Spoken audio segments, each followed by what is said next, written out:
जलसंधारणाचं महत्त्व ओळखून मागच्या काळामध्ये आपण जलयुक्त शिवार सारखी योजना सुरू केली आणि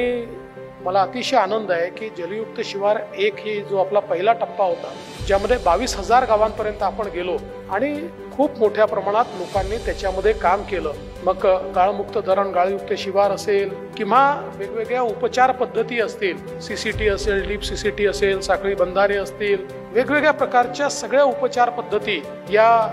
आपण त्या ठिकाणी अवलंबल्या।